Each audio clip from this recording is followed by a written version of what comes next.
in our country.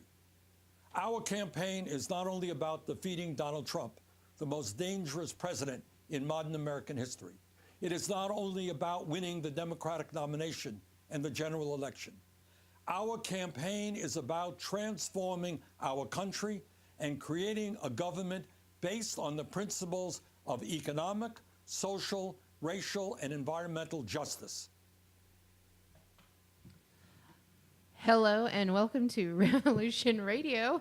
That was Bernie Sanders. I hope you guys are as excited as we are. Go Bernie. I really wanted to follow that up with, I think it's the Four Seasons. Celebrate. Celebrate good times. I didn't want to overtax you, though, so... Yeah, you know, we have a couple of videos ready to go, and that would have been last minute. I'm not even going to lie. Yeah, because it just came to me as it was playing, so I would have had to write it down. But can you not picture him in like a leisure suit, like doing the hustle? God, I love Bernie. I'm shocked, by the way, at all.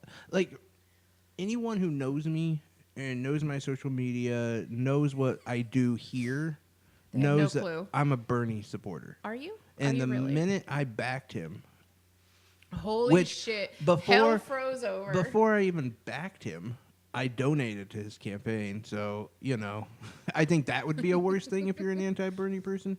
But the moment I backed him, nothing but all this shade coming at me. Hate. And to be fair, the likes and the loves and whatever, there were quite a few of those. But there was enough people who just adamantly disliked Bernie. Awkward. And what's funny is when you address these people, and I don't know why I do this, I really don't. You do every time you get drawn in. They keep bringing you down. I know, and I'll be up until like 2 or 3 a.m. replying to these people, just wasting time. But every time I bring it back to them, they have nothing to stand on. Oh. There's a few people who might make an intelligent argument as to why Bernie isn't okay. I will give you a few. And the thing is, few. Just because it's not, like, if you're like, oh, I'm Amy Klobuchar all the way, that's fine, and that works for you. You're a person who wants another Hillary Clinton, another Barack Obama, another establishment corporate Democrat. That's great if that's for you, but that's not what I want. I want revolution. I want change. I want money out of politics. And that's his number one priority. And when you talk to a lot of these people... They do not want that deep down. No, actually, they do. They don't want money in politics. Sometimes they're like, well, it's all bought and sold, and it's all controlled by big government. You know how you take power out of big government's hands? You take money. Exactly. Give that power to the people. The donors. Let us be the donors. Let our commerce decide who has the most political power. You know what? And I think after this announcement, that proved it. Because I know you weren't the only one that donated. I had to call a couple sugar daddies to donate. Where are we on the donations? Not from businesses. You know what it's all small dollar donations. Over $6 million raised on about 250,000 people. And in 24 hours. In 24 hours, people should understand 250,000 people. Is they're saying at least 60% of the donations are only $27? Oh, far more than that. I mean, a lot of people are only donating $27. $27, which is what he asked. And I mean, I actually did the math, which is why I know that it was, and they said it was 200,000 people. So I actually did the math of 6 million divided by 27, you have 222,000. So I assumed that 22,000 has to be like people who donated more. But there's no one more than $1,500. Exactly. These aren't big businesses, which is what he did not want. Well, he won't allow it, yeah. He's not wanting, he wants the people. The people he wants to represent. That's who he's asking. And I think that we all came and we proved to him that that's what we want. We want you, Bernie. I think what it is, too, is it's shocking to somebody like Kamala Harris. I heard she's not too happy about it. And her small dollar donations are just dwindled. I mean, now, granted, she's getting a fuck ton of money from people like Matt Whitaker's office, who he worked for. Yeah, they're getting a lot of money. She's getting a lot of money through OPEC. She's getting a lot of money, through people like that in large companies and corporations, hedge funds, you name it. So she has more money, I'm sure, than Bernie. But it really speaks to, if you have, and you know this doing this stupid thing, Right. about if you have a fan base, maybe 10%, maybe It's are the actually fans that willing make to. it worth it. Well, I'm just saying, about 10% of your fans are the ones who are actually willing to pay for you. You know, exactly. I mean, okay, so you or can donate. honestly, by the way, or can. You know, if she, and I do think that they should take that into consideration, especially Donald Trump. Oh, I'm glad the Koch brothers gave you millions of dollars. You know what? Bernie's fans who want him in office donated.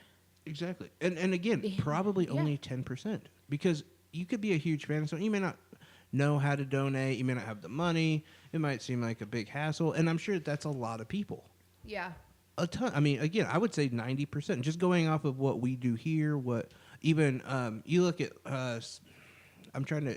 PewDiePie is one who he has over. On average, he has about 6 to 8 million views, but his Patreon is only filled with like I think it's 300,000. 200,000, something of that nature. Yeah, but my point lower. is yeah, I mean that's way lower than 10%. And people love him, but it's just... It's that small amount that count. Yeah, and it's a bigger idea of how many people actually do support him. Because you're at least getting that 22,000, 250,000 people.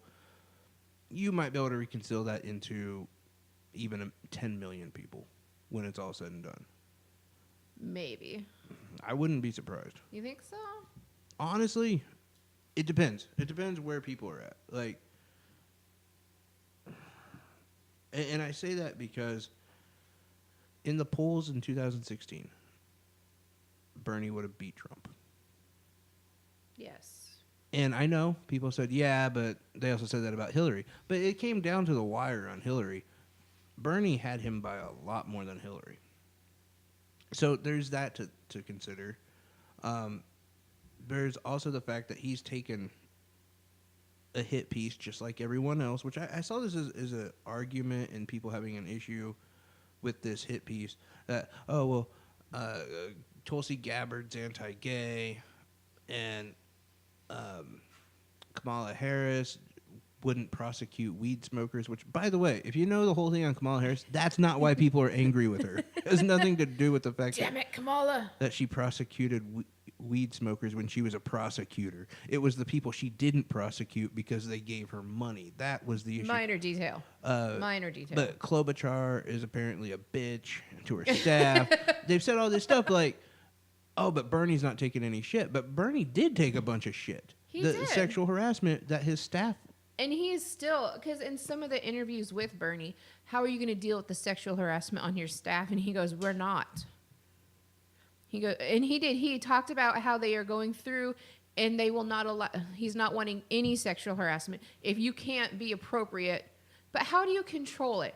And why is he still being harassed about the sexual harassment of his staff? In hearing the interview with him last night, he said, I mean, they've gone as far as they have a third-party number. So if someone feels like they're being sexually harassed, they call this third party, and they're the ones who intervene and deal with it. It's not even anyone on the staff, which I thought, holy shit, that is so much to deal with. Not to mention everyone on his staff. You know what I mean? Everyone on his staff is educated for 3 days on what sexual harassment is. And I mean, and for me, yeah, that is beyond, because it wasn't. Do you think they should do that with the Trump administration? You know, well, look, I don't even mean any administration. What about obviously the Democrats in Virginia? You think we should? You know what I'm saying? Like, where's the scrutiny over there? But yet we take Bernie, and I mean, this guy is doing tenfold what he probably could get away with doing. You know what I'm thinking? Like big businesses like Kroger and Walmart, they have separate numbers to call and complain. They don't have a sexual assault line. Do you know what I mean? Yeah, like, Bernie does. And I mean, God forbid. He talked about the fact that, and I honestly didn't like this aspect of what he was talking about. I understand it though, because he said, eye boogers in my eye. I am sorry. The big question, you know, by the way, unless you announced it, no one would have known that. You keep looking at me. It's bothering me. Well, I usually look at someone when I'm talking to them. whatever. Anyway, that the campaign in 2016 was too white. So he has talked about complete, diversity. That's how I feel about my family. As a vice president, he wants a female, which leads me to believe Tulsi Gabbard, maybe Elizabeth Warren. But he said he definitely wanted someone younger to pass the torch on to. I've heard some people say that they would want Elizabeth Warren. I would. Like, honestly, my idea, I would almost say I don't know. Either one. They can jockey for position, either Elizabeth Warren or Bernie. I would kind of prefer Bernie at that strong point, just because of some of the answers that Elizabeth has, or Mrs. Warren, however you want to say it, has given to things like Medicare for all. She kind of pandered on the side of, well, here's how we can do it. We expand Medicaid to 50, and then the next year we'll expand it to 40, and then we'll drop every year. I thought, that's nice on paper. My age, it's fucked. Your age, we got like 5 years, and you're on the government dole, baby. Whatever. No, but I mean, my thing is that's a nice idea if you can keep momentum going like that. But let's be honest, that's not how things work. Not anymore in Washington. Everything is quick moving. I mean, I don't even think. And one of the things, by the way, I want to say with Bernie, just like the Green New Deal, of course I don't agree with all of it, but I also know that they're not all going to succeed. And you know what I'm saying? Like, I just hope we get Medicare for all. At least you're honest. You know what I mean? You can honestly say, I don't agree with everything. I never once agreed with everything Obama did. No. But yet when you get to the other side, well, yeah, I agree with everything he said. Really? Right. No, I mean, look how many... I don't want to go off base too much. I mean, we're kind of done announcing that Bernie's running for 2020. Is he running? Right? Is that really happening? Was that not the most news going on in the last 24 hours? Who knows? Which does seem to speak to the fact that people are excited about it. Someone like Richard Ojeda, who I thought had a real chance if he got into the debates, he had to drop out because no one even fucking knew he was running, which was bullshit. But I digress. You look at, as you were saying, the people who will back everything and mindlessly. I'm taken back by today looking at where's the evangelicals who had such a problem with gay marriage, but they backed Trump's new proposal. That's a good question. And we'll get into that proposal. They don't even want to share the same bathroom with people, but yet Trump proposes we help other countries with their homosexual problems, and okay. That doesn't sound right, but it really doesn't. It sounds kind of Hitlerish. Because I'm on Trump's side with this new proposal. I know you are. That's why I did that. But no, in a just for all the people who are worried about Bernie Sanders, he's not going to get everything he wants because he's only going to be the president. There's checks and balances, and most of the people, honestly, I gotta say, Bernie running and the support for Bernie and the people that I know personally and through social media, I was taken back by how many people I found out are establishment and corporate. We were talking about this before the show. It's disheartening. It really is. I find there to be, it's the same people, I think, that will whine and cry when we lose jobs. And they'll say, but we gave all the rich people money. We gave all the big corporations all these tax breaks and all this money. And they were supposed to trickle their wealth all over our faces. What happened? No, they did stock buyback, and they sent jobs to other countries because that's what they do. They don't owe you shit. They owe their investors, and they're always going to take. They promised to come to New York. We are free money to them, and they'll fucking take that any time to give it away. But we promised them. I mean, for instance, your tax money should be considered an investment, but it's not. Why should it be an investment when I can give it to rich people? I'm saying to their companies. You would think. But it's not. But there's people who will purchase large amounts of stocks, who sit on boards, and they are their investors, and those people need to walk away with that money legally. And I'm not even really arguing that point because we should know this. That's economy. That's capitalist economy. They legally have to do what it takes to make the most money for their investors. So if that means fucking you over, if that means firing 10 to 15,000 people, that's not important. No. Because also, you can make that argument because legally they have to make money for their investors. That's what they say they're going to do. That's what corporations do. We should know this, but it's like when you have a dog that pisses on the bed, and then you're surprised when you wake up and your head is covered in piss. That's what that dog does. Don't be surprised it did it. It's not looking out for you. It's looking out for its bladder. Which is why I don't support the trickle-down effect. No. Who likes to get peed on? I can only think of one guy. And that guy is sitting... I think that's all it needs to be said. But speaking of that and men who like to be peed on, Cody's not here. No, we do not have Cody Vogus today. Him and his apparent bad attitude, which I'm shocked. I heard he had a bad attitude. There was a ton of backlash from Monday about his attitude, and I thought it was me because I'm very negative about animals. Normally you do get when you get on your I hate animal thing. There's backlash. I heard that Jay, our sweet loving Jay, is not funny. He has no sense of humor. But it's not his fault because Cody has a bad attitude and brings everybody down. Jesus. We just got leveled by someone. I know. And it wasn't like people we normally would think. Like, I'm not always funny. I try, but it's hard. Like, look, I got to get angry about shit, and then I got to make fun of shit. You know, it's hard and to I'm stay not in the even middle. funny. I wouldn't even consider myself like. I don't think you're funny. No. Funny if looking. If I did, ew. Oh. I did. I went there. You're funny looking. Oh, Jesus. But I don't. My dad from the 40s once used that joke. Did he? I forget that you're like 90. Yeah. I don't know. I heard that Mr. Cody had an attitude problem. Yeah, I didn't pick that up at all. And I sit right right across from him. You look lovingly into his deep blue eyes. We talk, we go back and forth. We've got the banter. Apparently people playful. don't feel the sexual tension that goes on with you two. Apparently not. Sometimes Most I'm of all sitting his there, girlfriend. She needs to know what's happening.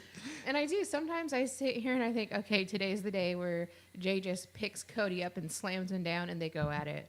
And No. See, that's the problem, too. You go way too hardcore. It would be like, was it Officer and a Gentleman? No. Which movie is it? Where you pick him up and you walk off into the Yes, sunshine? I just walk him out of the studio with all the immigrants we have down here who are doing slave labor for the studio. And I just walk him out. He puts my hat on. We just walk up and we leave together.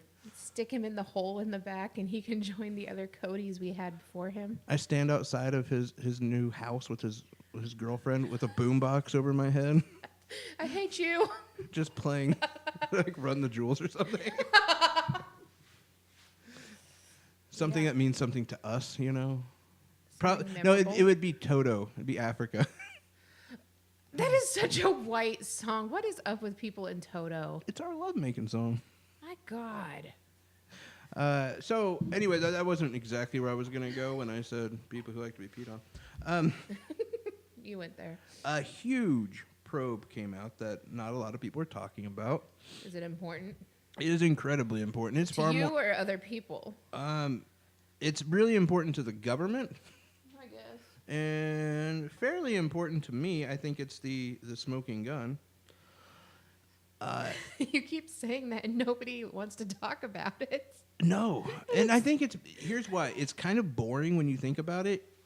Or I should say this, it's boring when you see the headline, but when you actually analyze it a little bit, this could be far bigger. Like, we're farting around with Russia, and we're farting around with Mueller's investigation. Yes. This is far more damning. You keep saying that, and everybody just, I guess. So, and this was,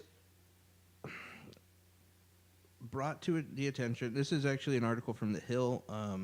There was an expose by the New York Times, and I know, look, I don't trust the New York Times 100% either, but this has been cross-checked multiple times, that President Trump reportedly asked former acting attorneys general Matthew Whitaker late last summer whether the U.S.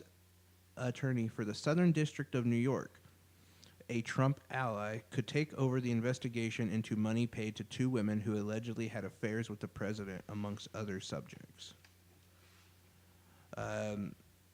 Trump requested that the U.S. Attorney General Jeffrey Berman be put in charge of the investigation that has since resulted in jail time for former Trump attorney Michael Cohen.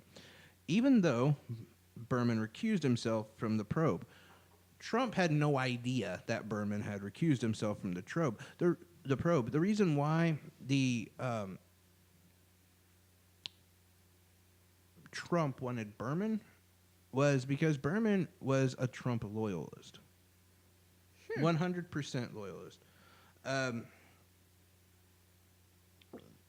Whitaker, whose tenure ended last week with the confirmation of Attorney General William Barr, knew Berman could not unrecuse himself. The New York Times reported. Trump then grew frustrated with Whitaker and the appointee's inability to address his mounting legal problems. Now, the reason why this is honestly far more important than Russia Gate and blah, blah, blah. I mean, for one, because this is actually true. How dare you? I know. You're a Russia conspirator believer. But it's also because there is little to no proof that needs to be put into this. This is a testimony. This is charges pressed. This is, without a doubt, evidence tampering, witness tampering. This is far beyond what we will put up with in the American justice system. Are you sure? Without a doubt. Why do you say that? You can't fix your own court hearing. No one is able to get away with that. Like, look, we are a country who is based on law and order. You can't, and that goes to everyone, including people with the first name of Donald and last name of Trump. Even if the middle name is Christ. Donald Christ. I thought it was. Is still subject to our laws. And that is a major felony. Without a doubt. And here's the thing. The reports are that Whitaker has the emails from Trump. Ooh. The moment these come out, there is going to be no, well, did he talk to them before this date, after that date? What was said in these closed-door meetings with people that we really don't understand? I still think that there's going to be a huge group of people who are, I don't believe it. Like, I mean, you could have Donald Trump on tape saying, grab him by the pussy, and no one's going to, everybody's going to believe you. I think people believed that. They just didn't care. I didn't care. So you got grabbed by the pussy. He could have said, I want to take Jennifer Lawrence like a bowling ball and fling her down an alley. I'd have been like, so do I. I mean, I don't think that's what the holdup, I mean, and that's my issue too, by the way, with the left and with Trump, is that they get so hypersensitive to the shit that he does, that even when he does good stuff, no, they can't accept. Fuck, you're good. Yeah, you guys can't accept it. How dare you group me in them? You are them. You as we talked about, like, for me personally, what works out for me personally is progressive left. And then there's farther left, which if I equate the progressive left to a perfect BJ, like a nice fellatio session, you are on the side of where fingers are added into holes that shouldn't be added into. You know what I'm saying? Just that one time. That's how far left. Revenge politics is kind of what your side is into, and that's fine. That works for you. My point is this thing with Whitaker and Berman and the information that we have, and remember this one is this Southern New York case is the most important that's going on, because not only is there undeniable evidence, everyone who's been questioned, investigated, now being prosecuted, nobody has walked away from this, including Michael Cohen. Okay. And I mean, it goes farther than what I think most people understand as far as importance. Now, granted, look, if Mueller's probe comes out tomorrow and there's literally pictures of Trump signing orders and contracts with Putin directing him how to do it and what to do and what to say, we have phone conversations, then okay, I'm with you. But I want the picture of him sucking the dick. Had to go there, didn't you? I just don't think we're going to ever have that, and we're never going to have a perfect answer of if it even happened. Like I said, there's tons of people like me who don't believe it actually happened, and who are on the left, by the way. After a lot of what I heard from Putin's version of the State of the Union address from his, you know what I mean? I'm really questioning how much of that is true, because he does not seem to be all in on Trump. Like, I don't think they're friends anymore. This is my point. I don't think they're friends This is anymore. my point. And the stuff that Trump has done against Russia and Putin over the years, he wouldn't have done those things. That's what I'm beginning to... There's he tried to take an oil deal that they had and tried to get that oil here. Like, now, I'm not all the way there yet, but I'm kind of thinking, yeah, they could still do each other's hair, but they're not going to have sleepovers anymore. I think they're bigger enemies than Putin and Obama were. I really do.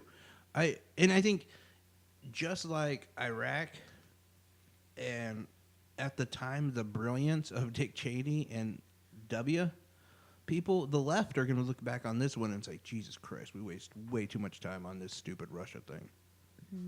People like Rachel Maddow will not have careers after this. Well, I mean, maybe. I can't be mad about that. Maybe that far left can keep her going, but I just think there's a lot of people who are just going to be like, you lied. You went on all of these reports for nothing. And you omitted. And this is kind of actually an interesting story I wanted to go into, is how digital advertising has already bypassed network advertising. Meaning YouTube, Twitch, Patreon, all that actually generates more ad revenue than cable TV, dish TV, any of that. Even regular radio.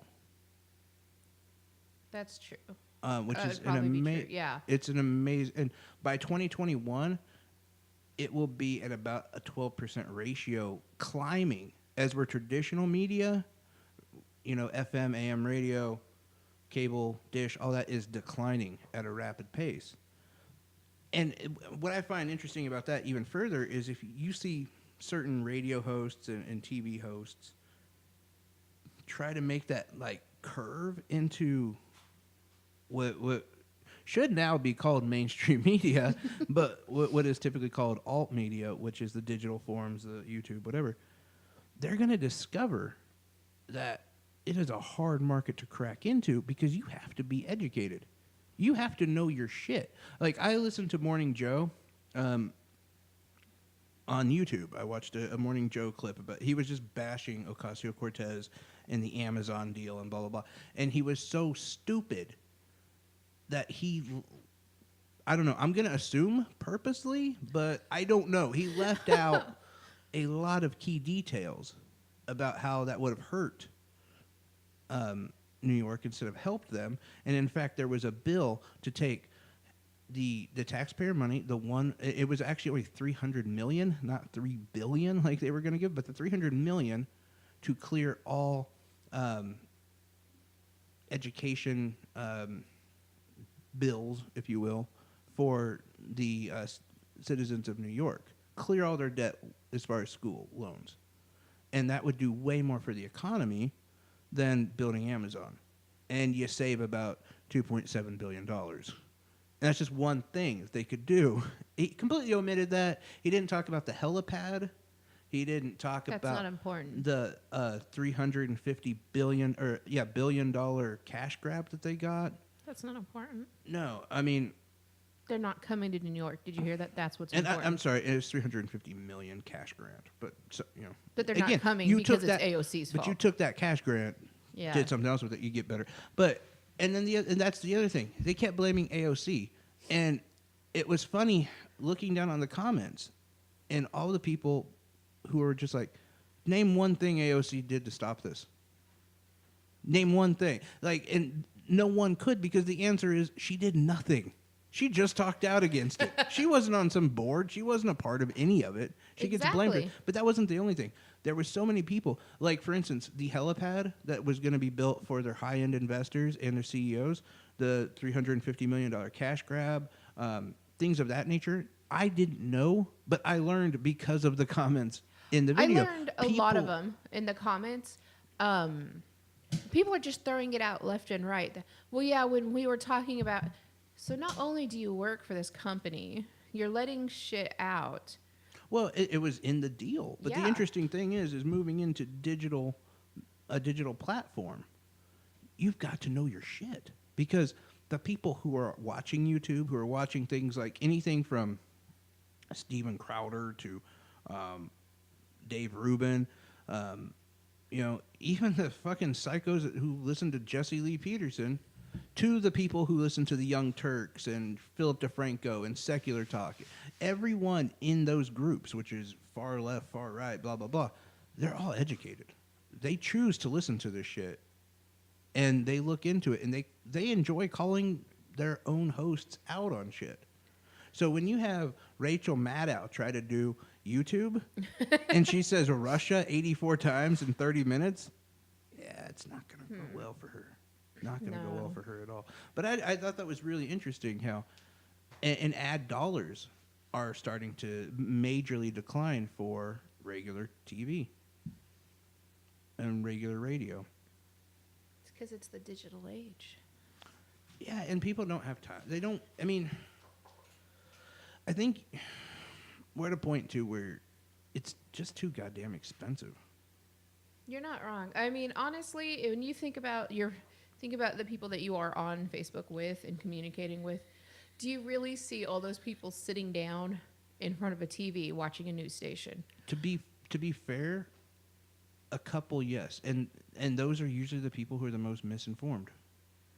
And I'm talking about people on the left and right, because there's people on the right who are very informed. A lot of, if I'm being honest, a lot of the people that I deal with, they will share those 30 to 60 minute clips on Facebook that, AOC was born from Satan.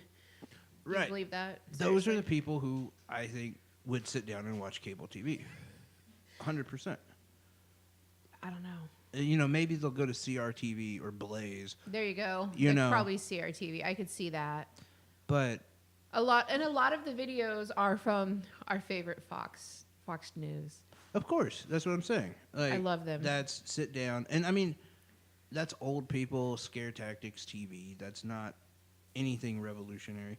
I don't even agree with a lot of. I mean, Ben Shapiro is a classic person who I listen to, and he comes from a point, namely with facts behind it, and he's a very intelligent guy, and people who listen to him turn out to be very intelligent because they get their information from him. I don't agree with his opinions on things, and I don't agree with certain facts that he gives, meaning it pertains to a certain issue that maybe he's not talking about. Even that's not fair, because the Young Turks do it. Everyone kind of does certain facts to, what's the old saying? There's lies, damn lies, and stats. Yes. And yeah, you can skew certain stats to work one way or the other. Sometimes you just have to admit, look, I have a feeling on this one, and yeah, that doesn't usually work for your point. But Ben Shapiro is studied, and people who listen to him are studied. And I can tell that those are the same people who, when I go to a Hannity clip, they're the same ones bashing Hannity for being stupid and saying, you're uneducated. You don't know what you're even talking about. I'm part of your team, and you're a moron. It's, we had an issue on Fox News on Sunday where we had a host who was maybe a little bit more prepared to battle with a certain, let's just say, traditional radio host. Traditional. That's a good way to put it. And the stammering and the... You would have thought it was our president. The I'm going on feels not reals kind of, mentality that Limbaugh took was really, really entertaining. In fact, we do have that clip. We do have that clip. As I like to say, Chris Wallace versus Rush Limbaugh, and Chris Wallace, a Ben Shapiro right-winger. Actually, it is called the Wallace versus Limbaugh interview. Institutional conservative and originalist, do you really have no problem with President Trump declaring a national emergency He just and goes right taking in. money First that question. Congress refused to give him?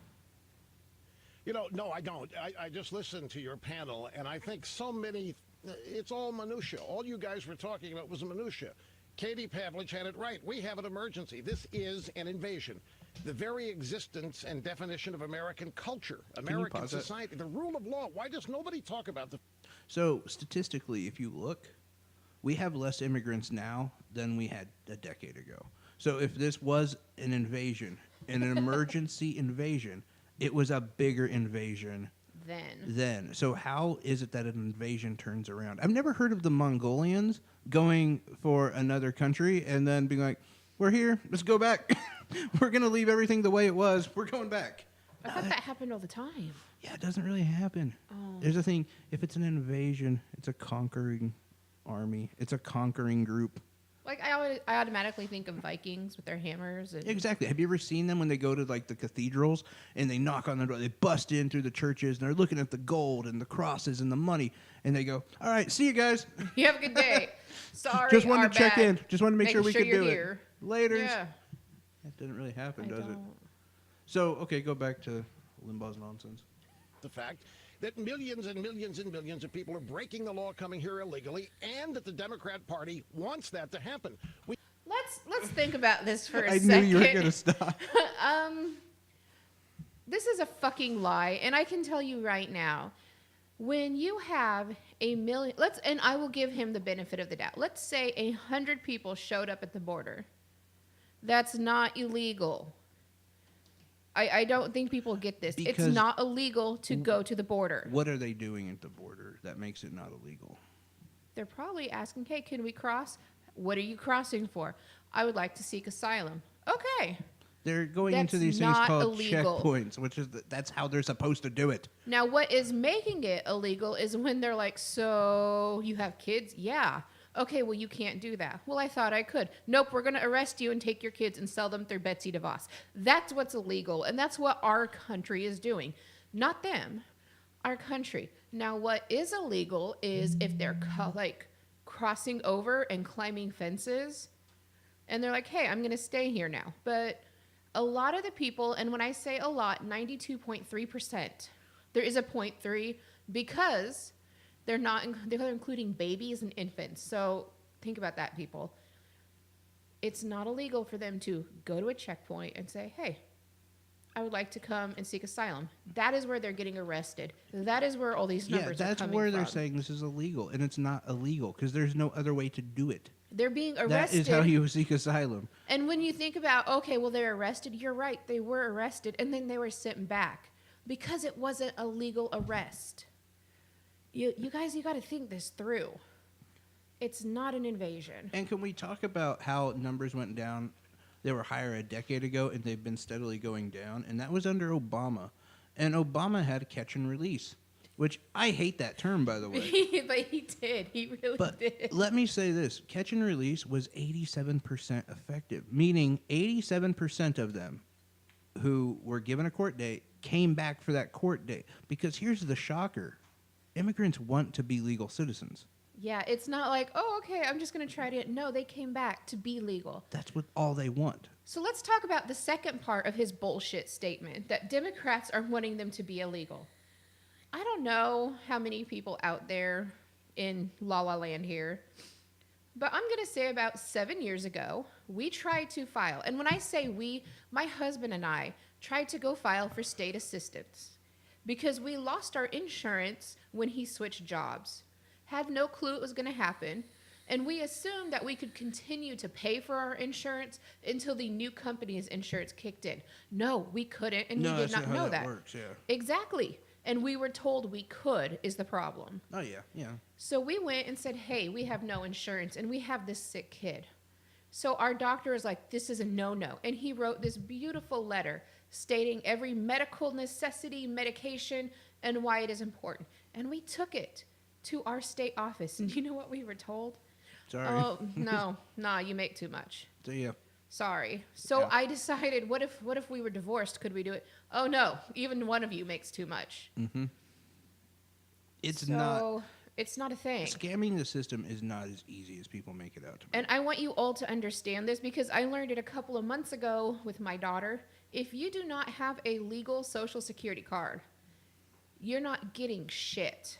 Right. And when I say legal, I mean it's free of any blemish. It is not in a protective case, and it's there with the child. And a lot of the times if the back isn't signed, because say your child's an infant, they don't count it. So when you tell me all these illegal people have Social Security cards and they're scamming the government, you are a fucking liar and you are the problem. I never once said let all these illegals in. No, and that's the other thing. Keep Of them locked course- in fucking kennels. I don't care. Well, I care about that, but of course we stand for borders. We Yes. have to do these checkpoints appropriately. And I mean, I've often argued to any Democrat, which by the way, I have yet to run into a progressive or Democrat who is for open borders. I don't think I've found one yet. I've been trying to look, trust me. But my argument will always be we need to worry about the spread of disease. I don't give a shit about any of the other shit because it's not real. Exactly. There again, we had this conversation. You want to talk about illegal stealing our jobs? Well, why don't we talk about big corporations stealing our jobs? Because they're taking them way more than what an illegal well, is. yeah, if you're telling me Pedro took your job with no Social Security, no English, and nothing. I suck at my job. Exactly. Yeah. The other thing I would make the argument, though, is Pedro gave me fucking measles. Fuck Pedro if he gave me goddamn measles. even then- that I think is far more And important. I will give you maybe some credit for that because, and here's where the difference is. When it comes to smallpox, measles, the plague, which is a thing, and it is a thing, yeah. most countries, not the United States, because, you know, that's who we are, have mandatory immunizations. When you talk about South America and you talk about like Venezuela and places like that, you can't really guarantee that they will. Which is why I said I will give you some of that. You know, but then that's why I would say, like, look, give them another shot. Like, just make sure they're immunized. And they're not even denying the shots. Yeah, okay, you want to shoot me up before? Okay, yeah, I'll take anything you want. And then let them in, do the pathway to citizenship. I have my own idea about how we could actually, using the Green New Deal, we start to create solar panels, windmills. We go that route. We start manufacturing that shit. You know, let's just say in fucking Nevada, there's not that much shit going there. There's really nothing there. Arizona, there's a whole fucking we start building manufacturing industry there. We have the illegals who are on their pathway to citizenship working there. Then once they've been here for about 2 years, learn the language, learn to, you know, kind of fit in, you know, learn the ins and outs of the country, then they can either move up to be supervisors or they can go on and do whatever they want. During that time, we pay them a subsidized pay, but it's not as much as they would make if they were legal. Something they could live on for sure, but nothing like a $15 an hour. So you want? Oh, okay, I was gonna say because they're gonna get better things than we are, and that's part of the problem. I'm saying, you know, we go $10 instead of 15 or whatever. Like there's still. So it's still above minimum wage, is what you're saying. Yeah, I'm kind of. How dare If we you. have the Green New Deal by then, hopefully minimum wage won't be. How dare you. My point is, and then we start using it to manufacture. They're creating more, and we get something out of them that we So argue open that borders we don't. is not a thing that you're promoting. God, no. No one ever has. No one that I know has. Mr. Limbaugh is going down. I mean, so far we've been able to dispute everything he says. Let's see if this continues. We can't have the breakdown of rule of law and law and order this way. That alone would suggest that this has gone on way too long and needs to stop it. The argument about where drugs come into the country, can anybody deny that they're coming in and it needs to be stopped and it's destroying? Sorry, I was future going to go. generations of the country. We're so caught up in the game of how Washington debates issues. Is this a fact? Is that not a fact? It is undeniable that we have a major immigration problem and a political party that needs a permanent underclass of voters that wants that parade of illegal people who are uneducated, don't even speak the language. They want them here. All right. And you and I have this agreement that I can interrupt you so I can keep things moving because, as Donald Trump said, you can go for 3 hours. All right. But I want to ask you about the game that you say we play in Washington, because the fact is that when President Obama took executive actions, you were outraged, and as you would expect, I've got a couple of examples of Rush Limbaugh over the years. Let's put them on the screen. In June of 2012, when President Obama deferred action against the Dreamers, you said this: 40 years ago, Richard Nixon was hounded out of office, supposedly for his illegal actions.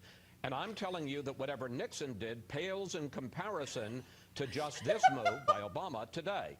In November of 2014, on reports that Mr. Obama was going to protect millions of parents of Dreamers, you said this: we can't just stand idly by and try to find some political opportunity while the president basically shreds the Constitution and flushes it down the toilet. So here's my question, Rush. I understand that you like what President Trump is doing and you didn't like what President Obama was doing. But that's the concern here, is that to the degree that you give the president more and more powers, yes, you're going to get some things, executive powers from one president you like, but you're going to get things, executive powers from another president that you don't like.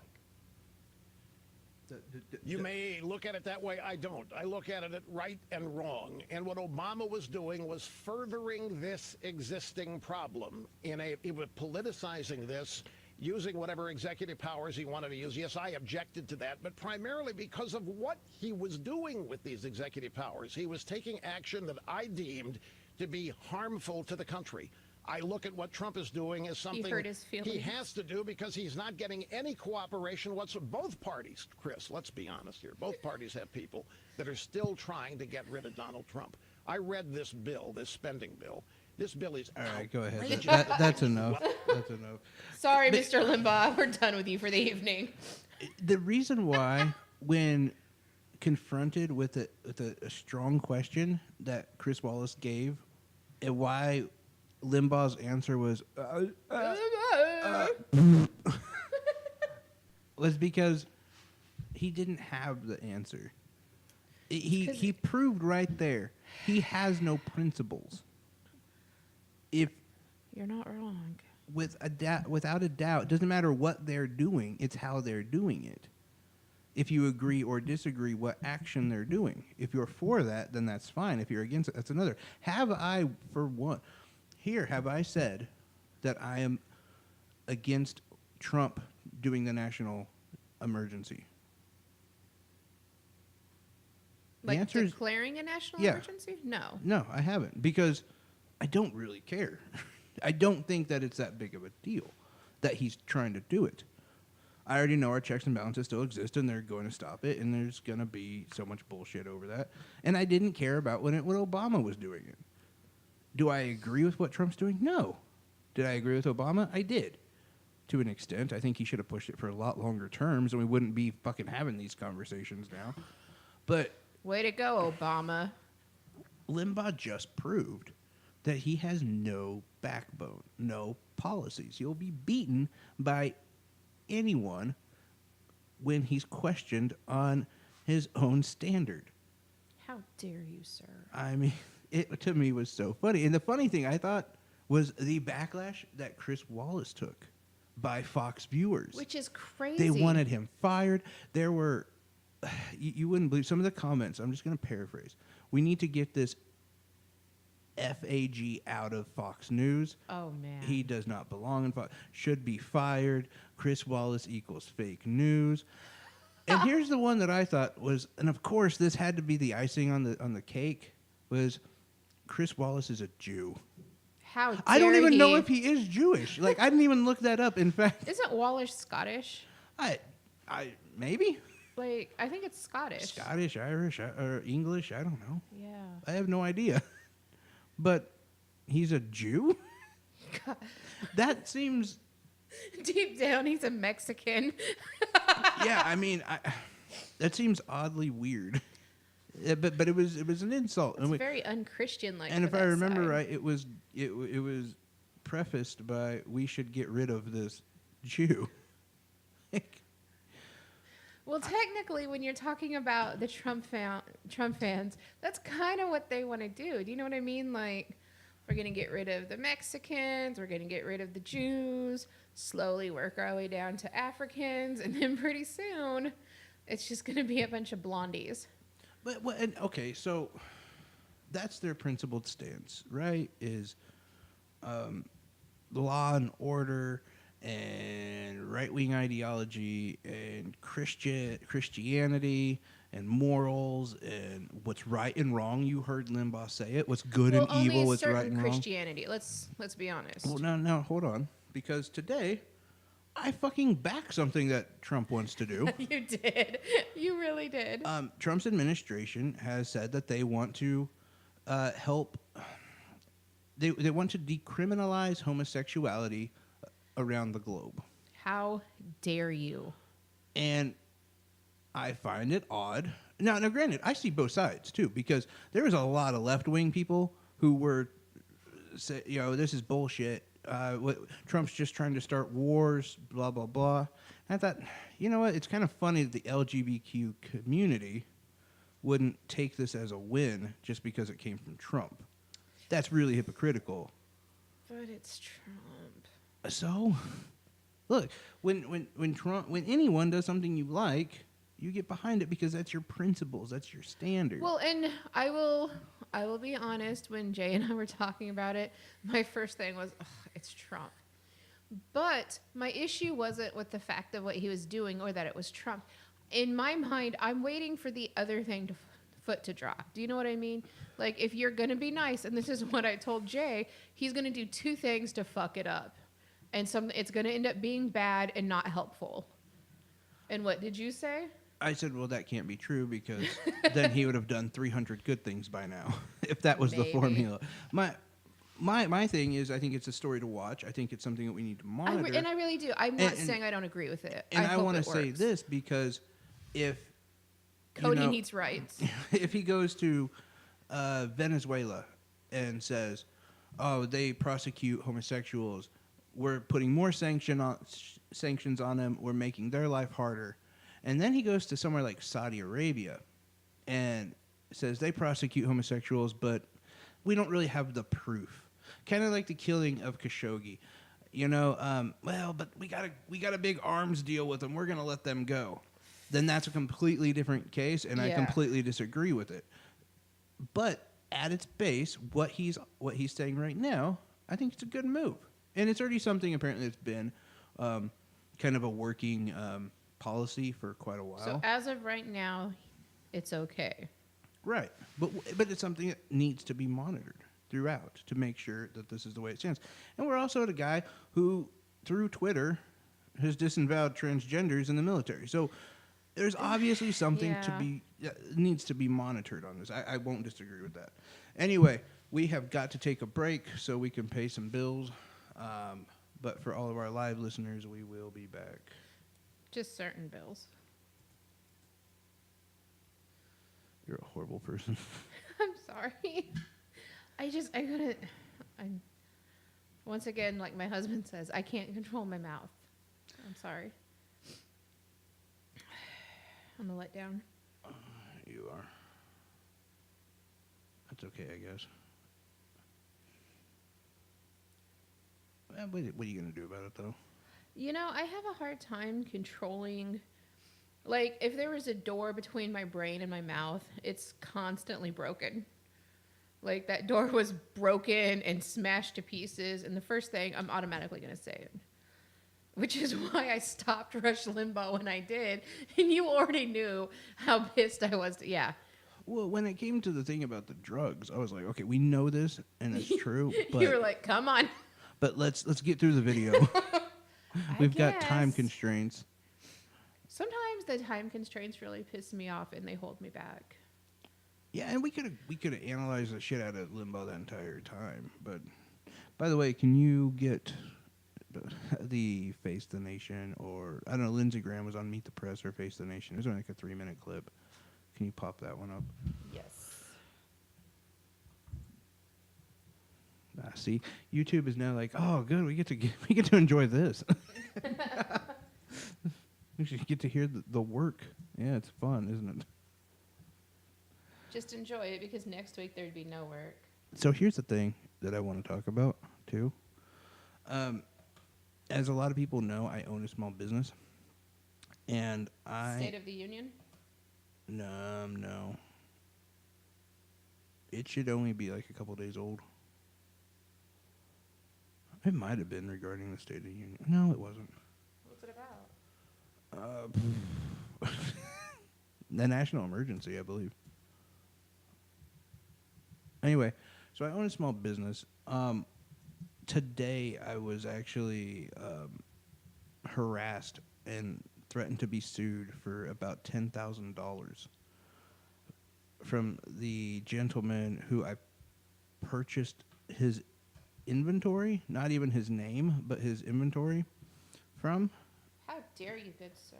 It was a guy that I worked for quite a while, and he kind of taught me about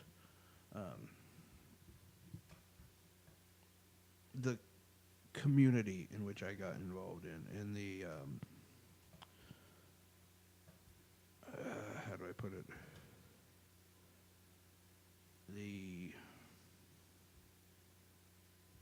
Oh, Jesus. Sorry. There was something else that came through. But he taught me a lot about the growing pains of small business and whatever, and someone I looked up to. He called me today to say that he had a $10,000 bill from the government from back taxes that occurred the quarter after I purchased that business, and the quarter after that, which was the fourth quarter of like 2017, first quarter of 2018. That's weird. And yeah, so he said that we were scamming him using his tax ID number, and we're doing all this stuff, and I had proof that I didn't. And I know I did. Like, I know I didn't use his tax ID number. And so came down to I believe one of his friends actually called me pretending to be his lawyer and saying that they were going to prosecute and move forward unless I paid this $10,000 bill. And I had to get it paid by the end of this month.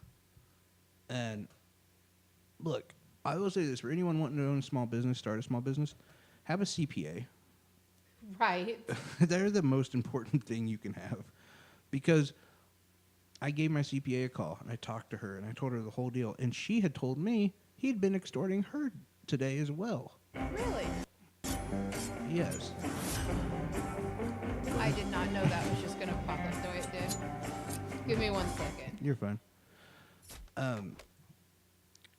So, long story short, it was completely bunk, and he was just trying to rip me off. But I've had enough of that today where...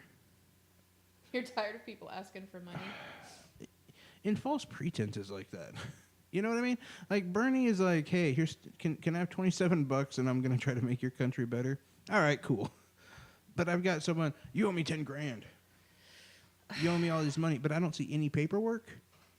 The paper thing is frustrating to me. If you say I owe you money, then right. I need to see the paperwork. Sadly, I learned the hard way twice because apparently I'm stupid and I did it again. I did loan somebody, and that person was a family member, about $6,000. Holy shit. Apparently, that never happened. I never did. Sounds like that family member is me. Because I'm that guy. What are you talking about? No, seriously, that's how the conversation went. And I thought, you know what? Okay, so you can't do that. And you hear people, you can't loan money. So last year, I loaned out about $1,000. And I discovered this year that never happened. That's not a thing I did. Why do you do this to yourself? You know what? And a lot of people will tell you I am just this raging, heinous bitch, and I'm mean, and I'm not. And if it wasn't for the fact that there were children involved, I'd have been like, fuck you all. So, yeah. But You can't loan out money, and you can't trust people because people are bastards. And I feel really bad that happened. But man, people suck, and there's just no better way to figure it out until they try to do shit like that. So yeah, I mean, I feel bad that it happened. I'm really glad because I was able to save stuff, and I was able to prove that what I actually did, like with your CPA. So that's always important. But if if I didn't have that, I couldn't be like, you know what? At some point, I'm gonna fucking sue you because I have a statute of limitations of 7 years. So I can hold that over people's head. You should just keep it going. You know, and I know that's mean, but keep you know, like, so, keep and when loading, I see these keep people loading on the money, street, and I want to then be like, "You gonna make it rain, fucker?" Because that's who I am as a just person. keep loading money and then keep it going, and then like 7 years. Well, at this point, 4 years. Then just be like 18 grand you owe me. Keeping Devastate tax. their roll. I'm taxing your ass too. Oh, and it was 20% interest, so I'm gonna need that. You can't trust people, and I mean honestly, if you came to me and you're like, look, this has happened and I need this, okay, you know what, I trust you. Obviously, we have a past together. I'm not getting rid of you. You're like that dog that people kick and you don't leave. If it was like, I don't know, man, I owe so much to the government. I need I need some money for sales tax. I would show you. I would be like, I owe this much. Can you please help me? By the way, we're gonna go live in a second. Welcome back to Revolution Radio. I hope you enjoyed those commercials. I didn't, but I hope you guys did. I don't think YouTube enjoyed the break. YouTube's like, fuck that. It was like, oh, that wasn't a good one. Changing the channel. There was only one good one they've had. Sorry, YouTube. It was after Quinn Dale, the comedian. That was the only good one. We have failed YouTube. When we're actually even on. Right? Man. Why do I feel worse about not posting to YouTube than I do just not being live? Like I love YouTube. Well, like our producer. It's just a hard ass. Fuck you. Because we were catching up on our YouTube, and our producer is messaging us all personally. Hey, I'm missing this date, this date, this date. What happened to this date? Where were you guys? Why didn't you get... It's like, Jesus Christ. Like, and it's like, look, I love that, by the way. I love that because it's someone kicking me in the ass. But it's just like making me feel shittier and shittier about like not doing on the flip side, if we were to say, hey, we're going to go in on a Saturday and a Sunday and pre-record a couple of shows, do you know what he'd be like? So you can make more work for me? What the fuck? I mean, I know exactly how that's going to go. Nothing we do is going to be proper. And so... That's a good point. Like, I want to make him happy, and then I'm like, yeah, fuck you, bitch. But, I mean, when we're not live, it's just a quick message. Hey, we're canceling. Okay, cool. And, like, that's it. I don't have to hear about it. Not at, like, the end of the month or anything. It's like, hey, you guys missed ad dollars here, here, here, here. You know, nothing to, like, look back. No, we're good. Don't worry about it. And then 2 months later, so you didn't do a show on this day, this day, and this day. Where have you been? You were cool about it a month ago. I don't know. Sorry. You want some more donuts? But yeah, our producer is a real hard ass, but I appreciate it. I need that in my life. Because then was going on about that. I in turn hopefully bring that to you guys as much as I can. Dude, he was even pissed about a show we didn't have for Tuesday. Yes, yeah. And it's like we don't do a show on Tuesday. And he's like, well, since when? Since ever? Oh my God, my bad. It's like, I know you're trying to fill out your portfolio and get like a better job, but for right now you're stuck with us, man. God. I still have, whatever. I love it because it makes me feel good about what I mean, he's just a hard ass. I don't know. It all is.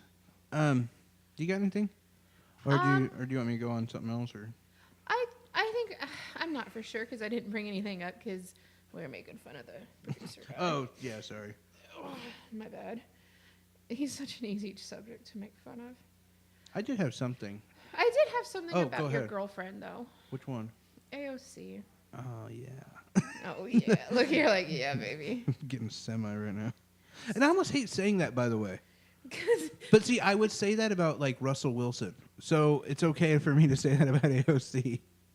Like, she's more than just, incredibly attractive. She's also a brain. But you know what I'm saying? Like, trying to be liberal in a way, I feel like, that's kind of sexual harassment here. But again, I would do it to Russell Wilson, so it's fair. I would do it to both men and women, so it's not anything like that. I treat everybody fairly. Yes, I harass all the same. And sometimes birds on a weird occasion. Well, I'm trying to bring it up if I can. And sometimes our internet... While you're working on that, there was a new study done about Generation Z. Ooh. And what's kind of interesting, and this kind of goes in part with another study. They're pretty easy. I'll just see like your thoughts on them. So for Generation Z, the biggest concern, and by peaks, just major peaks, is depression and anxiety. Below that is bullying, and then under that is economical issues, being poor and whatnot. And I thought that was really interesting. So we're talking namely about like high school kids and middle school kids. And then you look into it more, and a lot of it is, how am I going to pay for college? Studying for college. How am I going to, do better for my family? How am I going to do better? And I thought that was really interesting because we love to shit on this generation and the generation before us. We always say, these little snowflake kids, these kids don't know what it's like. Every generation does that to every generation below it. But it's really interesting that this generation is now taking on all these, like, they're more concerned. In our generation, for instance, the biggest issue was bullying. Oh, I see. Yeah. And now it's like, well, yeah, there's some bullying, but who gives a shit? I need to get ready for college. I need to worry about what job I'm going to have. I want to be, I want to have a strong structure, and it's causing a major depression and anxiety problems. I mean, when you think about it logically, and let's do a thing about this. You have all these high school kids, which I do know a few getting ready to graduate. A lot of them took their ACT again today. What are you going to do with your degree? Because if we're honest, how many of us have degrees that aren't going to work? Well, there's that. And the thing is, this goes even further to like middle school kids. There is a lot of pressure, and I'm talking a bunch of pressure put on children, especially at a younger age. And it's starting about 4th grade when they do a lot of the testing. And they can tell you, because when we were in high school, the CAT test, that those tests were important. Well, they took those tests out, and a lot of the times what they're doing is they're doing testing to prove that you're ready to go on to the next grade. Did you know those CAT tests actually weren't that important? And see, they made it act like you would not survive. But when you tell like a 6th grader that if you don't meet these goals, you will not go to 7th grade. Right, yes. And you're going to start that in 4th grade. Which I don't think that's the way to handle it either. And I thought it was kind of interesting how maybe there was another study that came out last week that I didn't really talk about just because it wasn't that notable. It was important, but not super notable. And it almost in some way correlates. And I think maybe it's not just a young person problem with the anxiety and depression, that it's affecting all of us unilaterally to a certain age. So the ages of 20 and 49, the major killer used to be car accidents, followed by health problems, which, by the way, was a giant leap. I mean, there was a huge space. Like, pretty much, if you died between 20 and 49, it was most likely a car accident, right? Yes. And then under that, like I say, I mean, we're talking more than 3/4 of the graph was like nothing, and then health problems, and then you got into suicide and drug overdose. And the interesting thing about the finding that came out last week was that now the number one killer of people 20 to 49 is suicide. Number 2 is drug overdose. Number 3, car accidents. And then there again, way down, lower down on the list is health problems. So I'm going to die in a car accident? I mean, yeah, for someone like me, I'm like, well, I feel like I'm going to die all the time of a heart attack or something like that. So I don't see suicide as happening. I'm always trying to fend off death, so I don't think suicide will happen. I don't do drugs anymore, so I'm good on the drug OD. Yeah, it'll be a car accident if anything gets me. I'm just thinking, because to do suicide, that's like self-inflicted.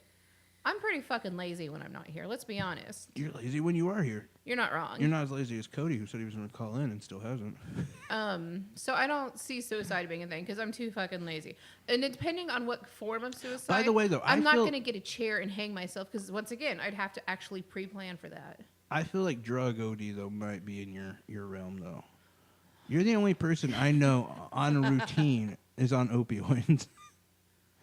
But, and see, here's my and problem it's prescribed with that. for me, and I don't take a lot, but that's how it happens. That's And totally see, how it happens. Because I've seen a lot of those documentaries, and I watch a lot of the intervention. Yeah, I started being addicted, and I sit there and I'm like, so I've got those 5 bottles with maybe 2 pills missing from each. If I was addicted, I should have like snorted the whole bottle an hour ago, right? No, and that's 100% true. And I feel like maybe I can't become addicted. And it's surprising because I don't think people understand how much I really have of drugs. I'm not addicted. Maybe I'm just that fucking lazy. It also I can't doesn't get addicted. affect you. Like, I think. Yeah, because most people person, wouldn't even. If I were to take them, you might be the only one to know because nobody else would be able to notice. It does not affect me. So that I thought way. it makes you sleep. I do sleep. Well, then, I mean, that would be a major. Because, like, for me, I used to do painkillers. I'll admit it. But, like, I felt awesome. You know, like, it was. I'm not trying to, like, don't do it. But it was an amazing feel. Like, this, just like, body didn't hurt. Like, I felt smiley. I felt joyful. Great. I could just sit there and, like, play video games for hours and just be in, like, this warm zone. It was fantastic. But if it just made me sleep, I wouldn't do it. I'd be like, oh, fuck that. I don't want, I mean, I could take fucking NyQuil for that shit. And I think that you would probably be the only one to notice, because let's face it, I sleep a lot and take naps during the day anyway. You would probably be the only one, you and my husband, who would notice the difference. But that's about it, because it doesn't, you know what I mean? I'm just too lazy to be addicted. But a car wreck. Oh, you drive like shit, too. I mean, I could see that happening. Like... And sadly, you and Cody would be in the back, like, we told yelling you, bitch. Like, this is what happened, just screaming at me. And they're like, she's dead. No, she's not. She's faking. You haven't met her. She's a princess. Found out she's on opioids and she's passed out. I mean, that's how it would go. Let's be honest. But I think my point, though, being is how much suicide has risen. And that would scream to depression and anxiety. And, you know... In no way, by the way, do I... They say this is over the last 4 years. I don't think so. I don't think so. I think it's been growing for a long time. Depression and anxiety has been a problem in our society. Well, I know we talked about it, especially where we live in our shit town. The age of suicide from 10 to 19 has steadily been about 32 people per year. Except the last 4 years, we're up to 60-some suicides. Not in our town. Yes. No. In that age group, yes. No. Yes. I need to see numbers on that. We don't have that many fucking people. Yes, we do, sadly. Holy and shit. Even then, the older ones, I mean, it's ridiculous the amount of suicides we have in our area. But when you look at the whole Midwest... we're still lower than some. Like Oklahoma. Which I'm kind of surprised by. Because, I mean, being in the Midwest. Let's face it. Like, we don't have beaches. We don't have culture. We don't even have the good drugs. It's meth or cow shit mushrooms. We don't even have, like, a team that can go to the Super Bowl. Like, we got shit. I mean, and it is, our suicide rate is ridiculous. But then again, we also have the mentality where... that's not bullying. You'll be fine. Well, and that's what I was going to say, too. We also have that mentality, that Midwest mentality of rub some dirt in it. Yeah. You're fine. Or, well, if you're depressed, just be happy. Why can't you just be happy? You looked happy. And you can't explain to somebody unless they've ever had it. And luckily, I will say, not luckily, but unfortunately, enough people now understand how encompassing depression or anxiety is. Like me, I have a hard time understanding depression because I've never went through depression. But yet understand the anxiety. But I will be completely sympathetic for anyone who is going through that because I understand the anxiety aspect. And even prior to that, I think I was a person who was get drunk, rub some dirt on it, you'll be fine. be a man, that kind of, Yeah. that mentality. Well, and especially where we're from, act like a girl. Why are you wearing pants? Because I fucking hate dresses. Or if you're a man, you should be playing football. That's the big one. Because I'm still pissed about that. But Which, by the way, doesn't make sense because we've never had a professional football player come out of this area. I don't get it. We don't have any talent at it. We should be pushing something else. And the next teacher who says that a kid should play football, I'm a fucking punch. I don't care if you're my kid's teacher. At least push basketball. We've had a couple people from WSU go to the NBA. My God. Why are you teaching if you're the coach? Honestly, you're not a good fucking coach or you wouldn't have to have another job too. Right. Suck it. No, but yeah, I mean, I think that's one of those Wrestling's national the big one. That is too, and that's stupid. Because wrestling, you don't go any further. I would rather them teach WWE wrestling in school. Right? Like, at least you might do something with that. Like the next time my kid comes home with a note that, well, my teacher also wrestles and he thought fuck your teacher. What are you going to do? Like, if you are the best wrestler, you might go to the Olympics. Might. And what does that get you? Jack and shit. I mean, you're not making money off that. Look into the Olympics and the Olympians. They don't make shit for money. Most of them have part-time jobs. There again, you're good at what you do. You should be paid for it. Olympians are not paid there shit. You go. Only like a very small percentage. But look at someone like The Miz, for instance, from wrestling. That dude's just fucking weird and he's a fucking millionaire. Exactly. And, he learned how to wrestle really well. Well, and I don't get it. Now, so granted, you want to get in WWE, a lot of them die really young, but that's another thing. conversation. Just think of those like car wrecks. Yeah. But, and when you talk about the bullying, okay, so you have a teacher here who physically says, you should be a wrestler or play football. That's the manly sport. So you're putting that on a child who is in the age range of suicide. So technically, you're starting shit. Yeah, which I think the correlation would not be bullying. I think it would be anxiety and stress and depression because you're putting more stress on them to do something more. Which includes their friends who, well, the teacher said you should do it. Why aren't you doing it? Yeah. You're not doing a manly sport. Can you do this? No. And then, you're trying to hook up with a girl. She won't date you because you don't have a leather jacket or whatever. Because you have a lisp and that rat tail. And then you start to get weird and you start hanging out on websites that talk about killing women and then you discover they're all Stacy's and you start listening to Gavin McInnes too much and fuck you, Chad. And then fuck Chad. And then you discover it started with fucking Ted Bundy. Oh yeah, that's who they said Bundy. was a Chad. Ted Bundy was a Chad because he got all the women. I'll tell you what, if the incel community, and it's just like ISIS, if they didn't harm so many people, I would love them. Because they're so fucking comically stupid. I about died with that article. Like, how do you hate Ted Bundy? Because he had more women than you? Yeah. Like, think about what you're saying. Because the incels thought that he was too nice to women. Like, what the fuck? He murdered them and drove around with dead bodies and That's not important. It's the fact that he played up to them at first. He submitted at first. He was attractive and they Chad. liked him and they talked to him. Well, I bet women would talk to you if you left your mom's basement.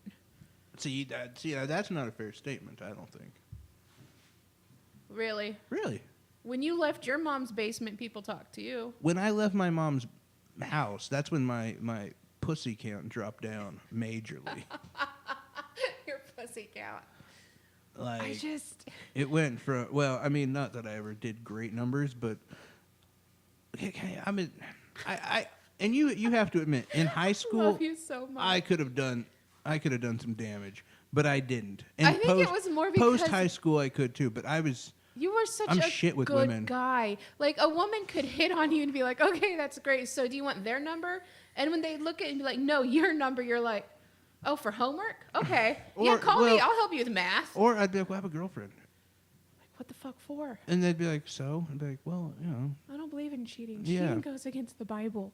Way to go, I never said that. Yes, you did. Look at your face. I've been an atheist since I was 12. But no, I was just shit with women. I didn't. And it would be a month or so later, I realized, oh, I could have fucked her. It's probably too late now. Man, she wanted to go on a date, not do algebra. Fuck. Yep, way to go. You're making me sound way too smart. Okay, government. So what do you got? Well, sadly, and we kind of talked about it, downtown New York City, right off of Broadway, you know, they have all these cool billboards. It's a light-up district. Somebody bought a new billboard. Yeah? Yeah. Would you like to see it?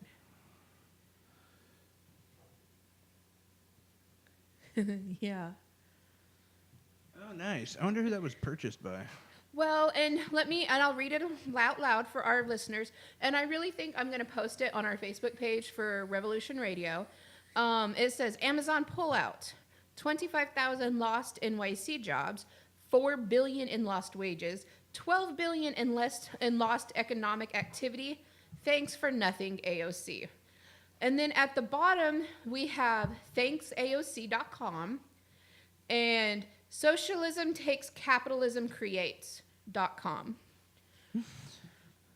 These are the groups that paid for this sign. Look, I like to do news. I don't like to do speculation, and I will actively look into this. Right? I bet you that one of those foundations, if not both, are owned by either the Koch brothers or another major, even possibly a George Soros company. Somebody who is... I would think it was more Coke. I'm not going to lie. I'm not going to lie. And it obviously was not Amazon because their name is very small. I wouldn't be surprised, though, if it was someone on the left as well. Really? Like a George Soros. But I bet you that was purchased by one of them. And part of it is because it's nothing but a political hit piece. As we mentioned before, if anyone... and by the way, if you have anything else to talk about, give us a call, 316-778-0529. Again, that number, 316-778-0529. But if anyone could mention what AOC did to stop... We really want to know. Then please let me know. Yeah, just let us know, because we don't know either. I've heard the argument, well, she talked out against it. Well, she also talked about Medicare for all. She's talked about, or universal Medicare, or universal health care. Jesus, I'm tripping over myself. She's talked against guns. She's talked about putting an end to most of our regime change wars. She's talked about a lot of shit that didn't happen. So if you're going to tell me she had power over Amazon, yeah, I'm not buying that one. There was also a lot that Amazon said about the fact that they wouldn't give into it. So, I don't know. And what I mean by that, by the way, is that New York itself, a lot of people don't know this, their state is the highest in union jobs. They're a very pro-union state. They are. Amazon, a very anti-union company. They're not into that at all. And that, I believe, is why Amazon actually pulled out. And the argument also being is because Newark, just right across the river, they said, hey, come here, Amazon, and Amazon's not talking to them at all either. And I think it's because they realize New York State is just so fucking pro-union. But whatever. I mean, I would just love to see one fact, a paper that AOC signed, something along those lines that AOC told Amazon, no, we don't want you. And it made an impact outside of her just speaking her mind. She's barely 5 foot, maybe 80 pounds. And, I mean, I wouldn't say she's that small, but... She's pretty tiny against big Amazon, really. I also think, though, just standing next to big James Thompson, she looked that little when we saw her. Everybody looks tiny next to James Thompson. Man. So, also, what happened yesterday, and I want to double check that it was yesterday because we have fact finders out there. Well, this story was published today, so you guys can suck it. The Alabama... Are we questioned on a fact or something? A lot of people like to say that we support fake news, which is why... News? Exactly. Which is why, once again, we'll put out... Not only when we talk about stories do we double check, sometimes we triple check. And we're not afraid to post where we got stories. So I would be curious, though, just because maybe I flubbed a stat or something, which I mean... And I will admit if I flub a stat or a date or something. I fuck up billion and million a lot. And I do. And a lot of it ends up being, well, I don't think that's right. I'm a fact check you. And then you never hear from a person again.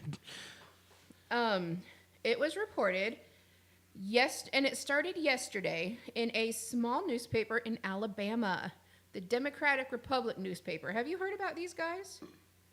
No. They posted an article in their newspaper, which they're a smaller one, and it's titled, "The Klan Needs to Ride Again." I couldn't agree with that statement more. It is time for the Ku Klux Klan to night ride again.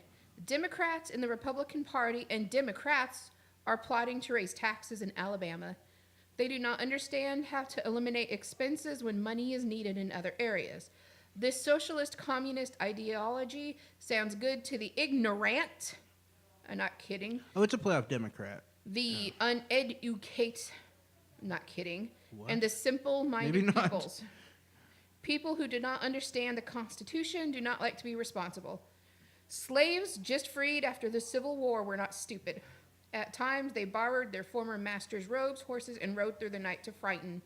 We shall do this. And it continues on. It's also calling for hangings and doing what is necessary to take back the true Republican way. You know what? So here's my issue with that, is I don't 100% don't think that's the true Republican way. Number one, I'm going to state that. Number two, constitutionalists really burn me, because when the Constitution goes against what they say, then it's a problem. Well, no, then they ignore it. Like if it's founded by one of their people, let's just go freedom of speech, the NFL. Donald Trump. Oh, how dare you take a knee. Yeah. I mean, for me, this freedom of speech is the most important thing. But that doesn't count. They were working.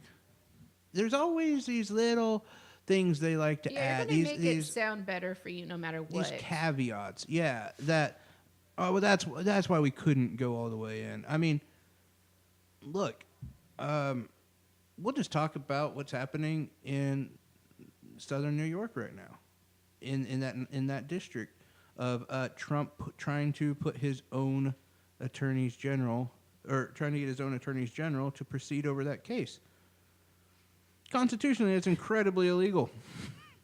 Maybe. Incredibly. Minor details. No, I mean, look, and even if you don't look at it that way, but it is, because laws.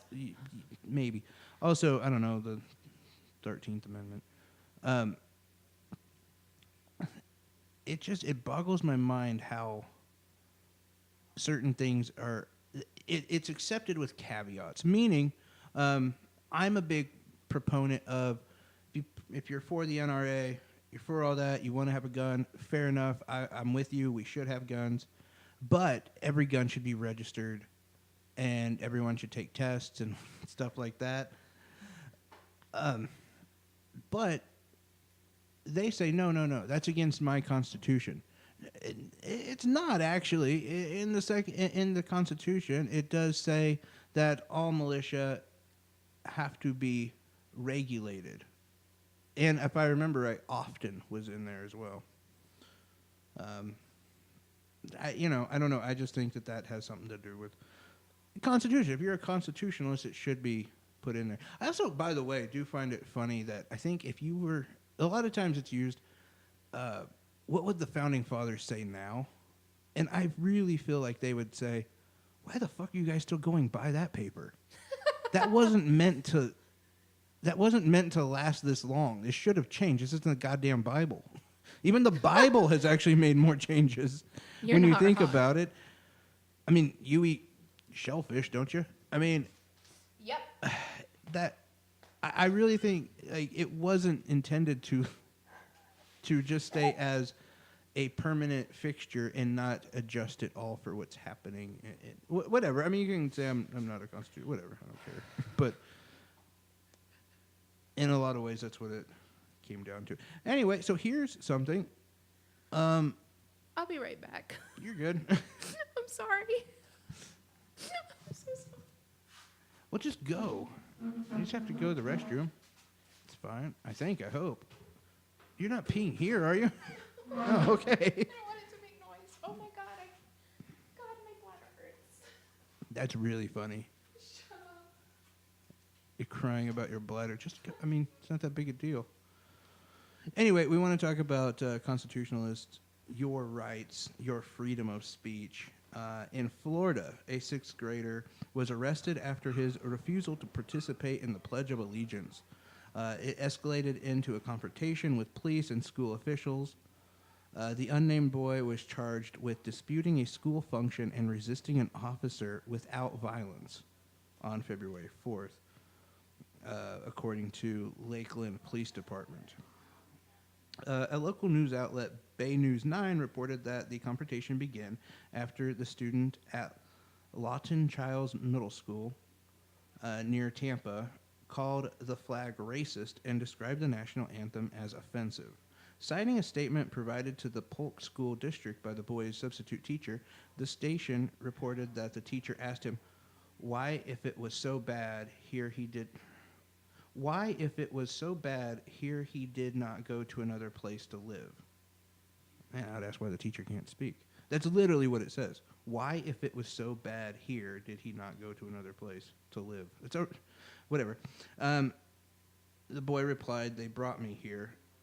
After the teacher told him he could always go back, she called the school's office because, and according to her, because I did not want to continue dealing with him. The district did not respond to a request for a comment on Sunday, but a school spokesman told the Ledger, a local newspaper, that the students are not required to participate in the Pledge of Allegiance. The spokesman, Kyle Kennedy, told the newspaper that the teacher, Anna Alvarez, wasn't aware of that policy and would no longer work with the district. The boy's mother, Dakota Talbert, disputed the school's claims, telling NBC News that her son is not a disrespectful kid. What I do know is when she asked my son about it, he responded to her, enlightening her on his reasons, Talbot said. It wasn't just about the flag is racist. I don't teach my children that the flag is racist. After the confrontation began, the school's dean of students tried unsuccessfully to calm the students down, asking him to leave the class 20 times, police said. The school resource officer then intervened and asked the student to exit the classroom, and he refused, the department said. The student left the classroom and created another disturbance and made threats while he was escorted to the office. This is just kind of my issue as we're going down to the story. He's a 6th grader. The police have to intervene. They have to arrest the kid. Like, this shit happened I remember, I'll just give a brief side story. When I was in high school, I was in a science class. The teacher left, right? He went to the office. One of the asshole students in my class, he was an asshole, came in, once the teacher was gone, he locked the door into the classroom to lock the teacher out. And it was a big thing, and there was some yelling and there was a dispute. That student was not arrested, and he was a junior in high school. But you're telling me that Yes. this 6th grader had to be arrested because he refused to perform the Pledge of Allegiance and because he was explaining why he wanted to do it. I don't give a shit if he did refuse to leave the classroom. That doesn't really mean anything to me because he's a 6th grader. If you can't handle that situation as an adult and you have to arrest the kid, something is wrong with you as an adult. I will never understand the whole point of the arrest. Do you know what I mean? It's within his right to not stand. It's within his right to not do it. And here's the other point that you missed while you were gone. Sorry. The substitute teacher did not know that by school policy, he didn't have to participate in the Pledge of Allegiance. So he was in the Really? right all along. Stupid substitute teacher. I mean, she's fired. Good. But bitch. it's that sort of thing that I think gives police a bad name. It gives schools bad names. But because a few people don't know how to handle a situation. Honestly, I would have an issue because, I mean, I've substituted. If you have a child, I would have probably Googled that shit. Do you know what I mean? Right. Like, okay, let me admit, I don't know what I'm talking about. Let me Google it. What is the big deal? I don't. When really was the don't last time understand. we did the Pledge of Allegiance? I mean, I do the body action all the time without saying the word, but usually I'm just checking my heart. Is it still there? Okay, we're good. Okay, fine. We're on rhythm. Because, I mean, if we're being honest, my children don't know it because I never taught it to them because it's not something I deem of importance that you need to do at school. Yeah, look, it's not. And I mean, the kid had an issue. He called the flag racist.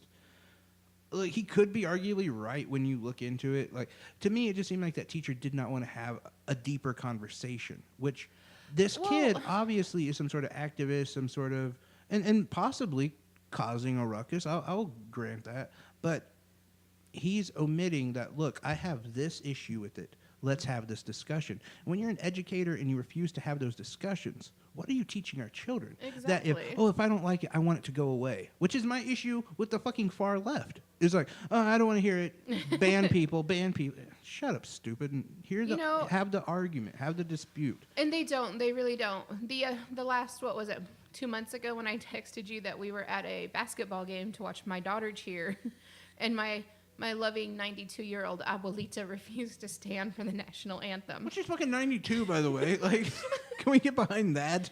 Like, old people shouldn't have to stand if they don't want to. And I did, and I thought it was funny because we were behind the other team's coach, because my sweet, loving abuelita had been talking about how fine a big piece of ass. She was shit-talking your kids. She was. And when because it was the coach. Mija's a loser. The coach of the other team was like, do you need help standing? And she goes, I thought you were hot until you started talking. And she goes, no, I'm not going to fucking stand. And he just looked at me and I'm like, you should see her when she's mad. I don't know what to tell you. 92, let her sit.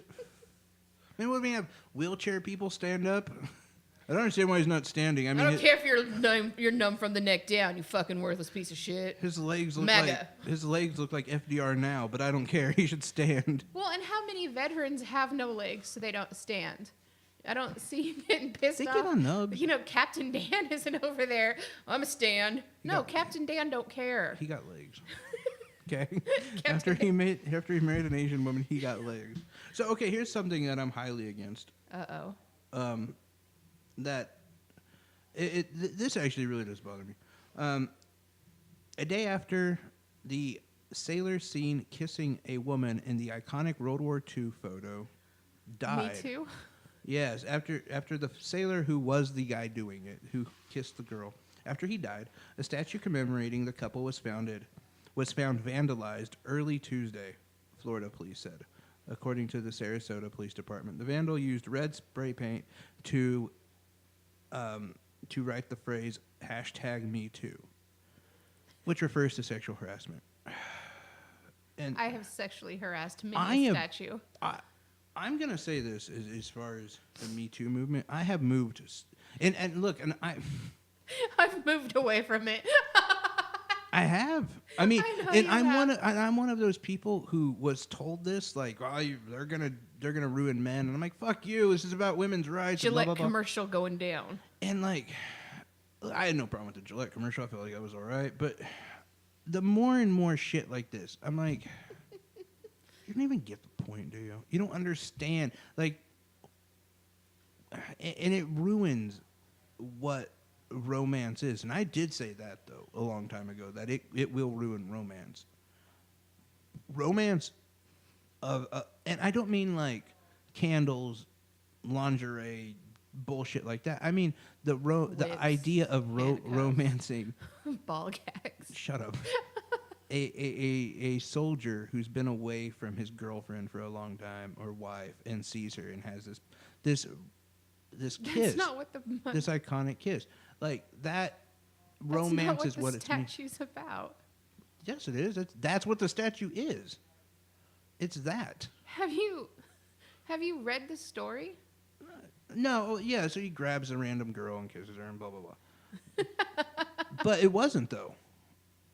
And it's not, and that's not even the point I'm trying to make, is the story behind it. Honestly, we will never understand how. I don't care. It's a fucking statue. I had a big issue when they wanted to take down all the statues for when the South rides again, and what other statues did they want to take down? Like 4 or 5 years when Obama was still president. Well, that wanted to take them down when Trump was president too.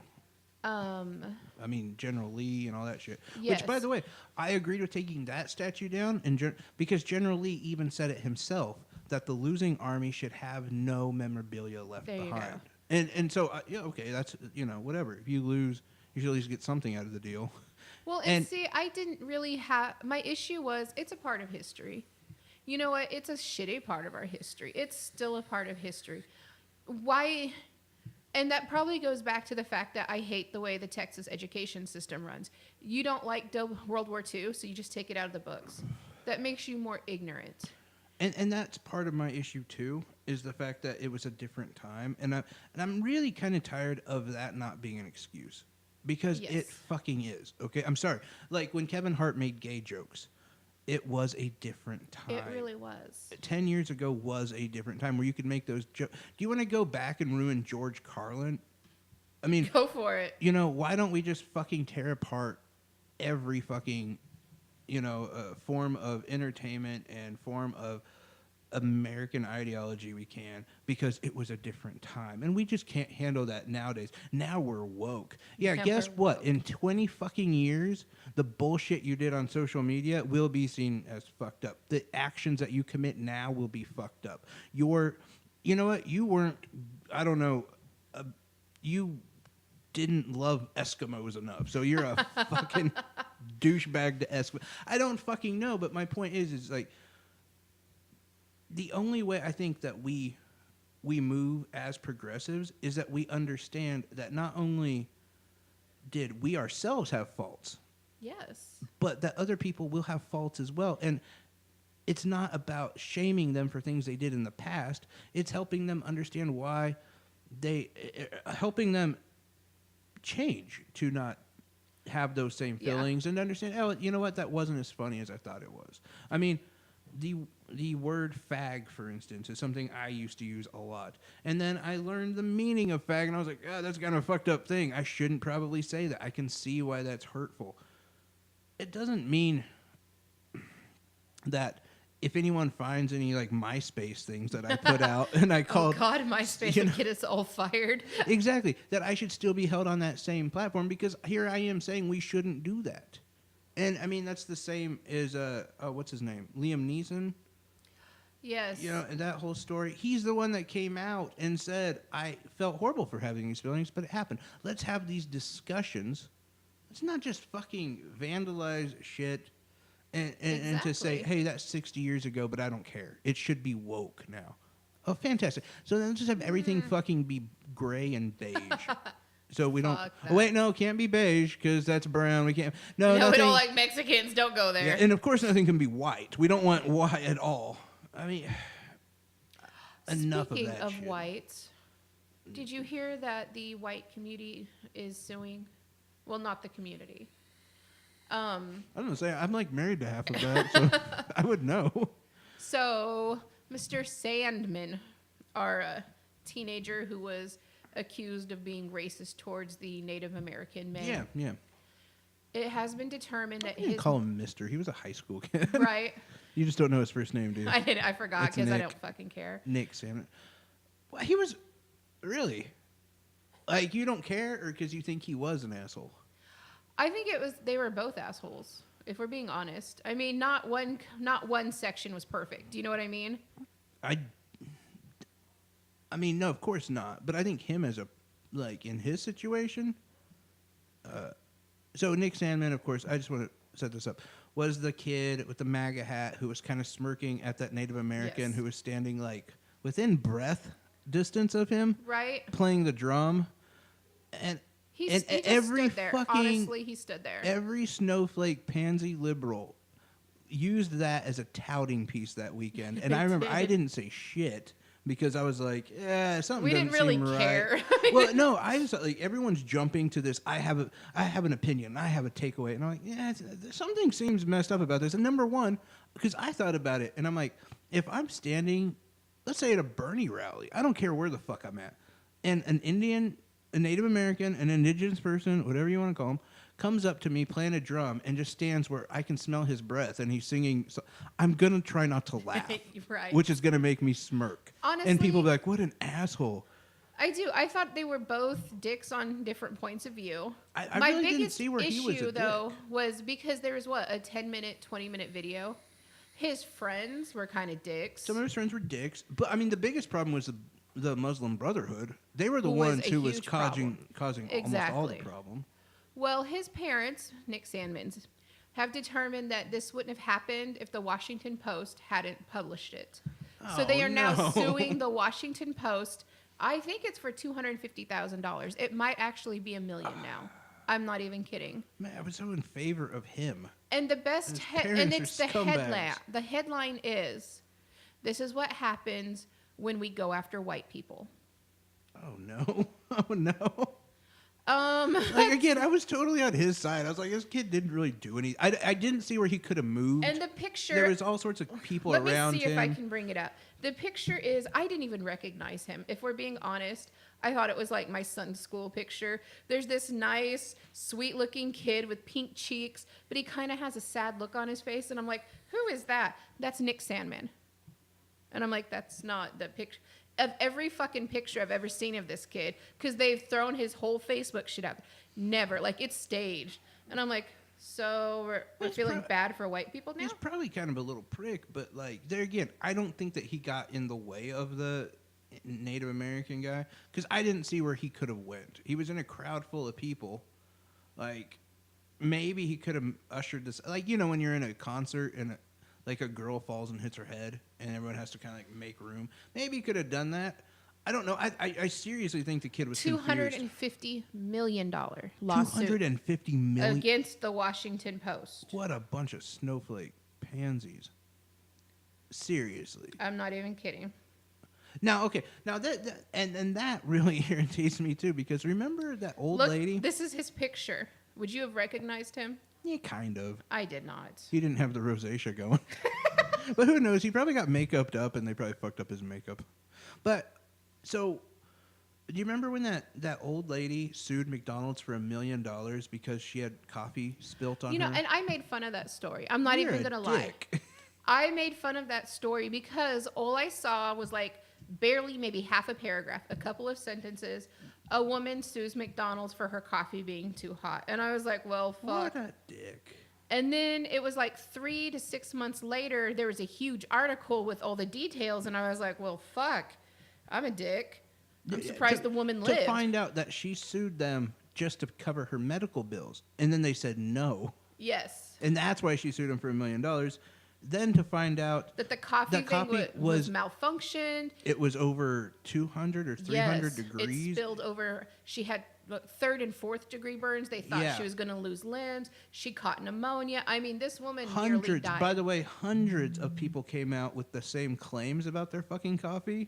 No, people you did not know. And it was because it was the same fucking problem. Yeah, it malfunctioned.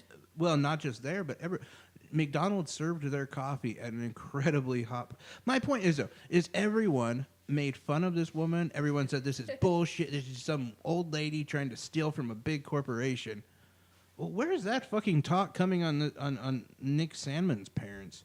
What a fucking $250 well, and basically, million? and what it says because their lawyer has come out, which it's L. Linwood. He's Kentucky based, in federal court. They are seeking both compensatory and punitive damages because of 7 stories the Post wrote about Sandmann. 7 stories. What a now, if we're going to be honest, which I get, words hurt. Words can hurt. Bullying is bad. Why not let David Hogg sue how many? Yeah. Yeah, if you want to talk about a kid who was prosecuted without what about mercy. and look, Sandy Hook, they're suing people. But you know what? Well, they're suing Alex Jones. But Alex Jones was not the only one. No, and to be fair to the Sandy Hook parents, it was because it led to harassment. It led to Yes. And he continued after they asked him, please stop. But you know what I mean? The You Washington don't see Post David Hogg released doing this. No. You don't see the Colorado or the high school. You don't see the movie theater. You don't see people doing this. No, and especially David Hogg. David Hogg was a big one. And Emma Stone. Or, not Emma Stone. Emma Gonzalez. They received severe lashback. Yes. I mean, people threatened their lives on Their families, their social media and other places, and it was staged. And I mean, there was seriously, I can't remember who it was now, but it was a fairly large. I want to say it was Ingram, but I'm not sure if it was Ingram or not. But somebody basically alluded to they should have been shot. Exactly. I mean, and are they suing you? No. That is 250 fucking million. What a bunch of garbage people. And and this is what really bothers me, is once again, it all comes back down to, what about the freedom of speech? It really does. If it was harassment, I would understand. But if we're talking the Washington Post, where, and like you said, for one weekend, this was huge news. Mm-hmm. Yeah.